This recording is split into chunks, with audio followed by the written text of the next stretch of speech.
Going everyone, VenomousStare here, back with more Starcraft 2. And I love Starcraft 2. It's a game that I cast all the time and spend a lot of time playing. And if you like it, you should subscribe to this channel for more. And if you like Starcraft 2, surely you saw Blizzcon, which took place this weekend. First weekend in November, right before Election Day. And we saw some exceptional games at BlizzCon and some exceptional production. And I just really wanted to touch on what went right at BlizzCon, because honestly there wasn't a whole lot that went wrong. So I just want to kind of pick out what went right, because there was a lot to talk about. First and foremost, let's talk about the talent, the casters. Now, I think this is something that is very important in an event whenever you consider which casters to bring on, because oftentimes casters like In Control and Tasteless and Artosis are simply so good that their presence alone can make the tournament games significantly more interesting. And we really saw an all-star lineup. We saw In Control, the charismatic and honest former pro gamer, a guy who's been around since the beginning of Brood War, just knock it out of the park repeatedly. One thing that In Control does really well is he's honest. On the last day, on Championship Sunday, there were a lot of one-sided games in the final day, and one thing that you can trust In Control to do is not pull punches. He was outspoken about the fact that the round of 4 was a bit one-sided, and I think that his honesty is one of his most important and defining characteristics. Next, of course, we have to talk about Artosis, who everyone knows to be just exceptional, out of this world, god tier. I mean, the list goes on. If you come up with a positive adjective for Artosis, it probably fits the bill. This is easily the best caster, and we got to see him in the finals with his cohort and partner in crime, Nick Tasteless Plot, brother of Day 9. And I think that Blizzard really understands at this point in 2016, in the current year, that Tastosis is as good as it gets.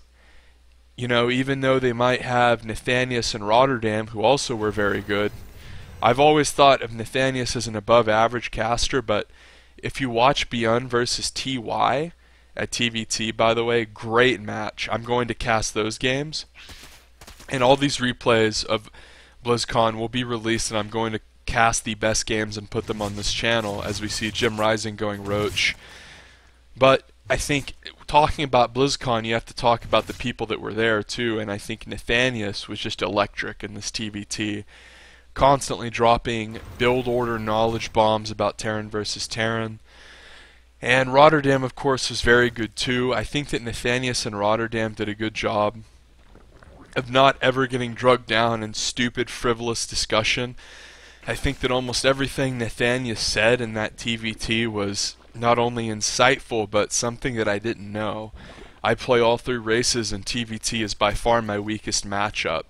And I think that Nathanius really not only went out of his way to drop a lot of knowledge bombs about TVT, excuse me, but he was obviously well-spoken and knowledgeable. He wasn't just talking out of his ass or saying random shit.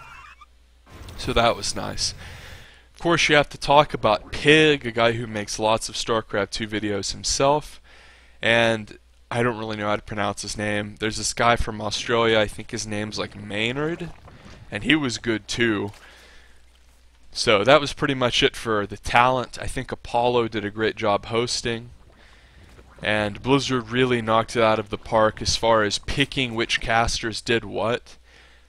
I kind of noticed, like, this is a really common theme in past events as we see a Nidus going down. So Jim Rising's going to go for a surprise Nidus attack with roaches.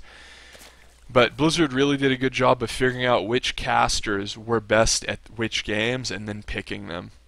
They didn't just have, you know, Todd casting ZVZs or something. It was very intelligent in the way that they picked which person casted which matches. And if you go to the pro gamers, we had 3 foreigners in the round of 8. Even though Neeb got slaughtered and a laser got slaughtered, both by Dark, the fact that they made it as far as they did was great, and Puck is going to have to pull drones here. He's very, very far behind at this point. because Jim Rising has an absurd amount of roaches right at the front door, and Puck is going to have to pull drones to defend. And Jim Rising is essentially completely negating Puck's defender's advantage here, and Puck is going to lose an absurd amount of drones here, and he's going to fall extremely far behind, maybe even too far behind to even win this game. Jim Rising hit a very sharp, quick timing with Nidus. Puck wasn't expecting it. He was a little bit behind, and suddenly he's at 9 drones, which is an insurmountable advantage. I think that Beyond and Beyond and Dark was an excellent finals. The two best Koreans, basically, Terran versus Zerg. And I'm going to be casting many of those Blizzcon games on this channel. So if you like the Blizzcon or you missed some of the games even, make sure you subscribe to this channel and you won't really miss any of the great games, because I'm planning to cast a lot of those replays because Blizzard usually releases them very quickly. And that's the game.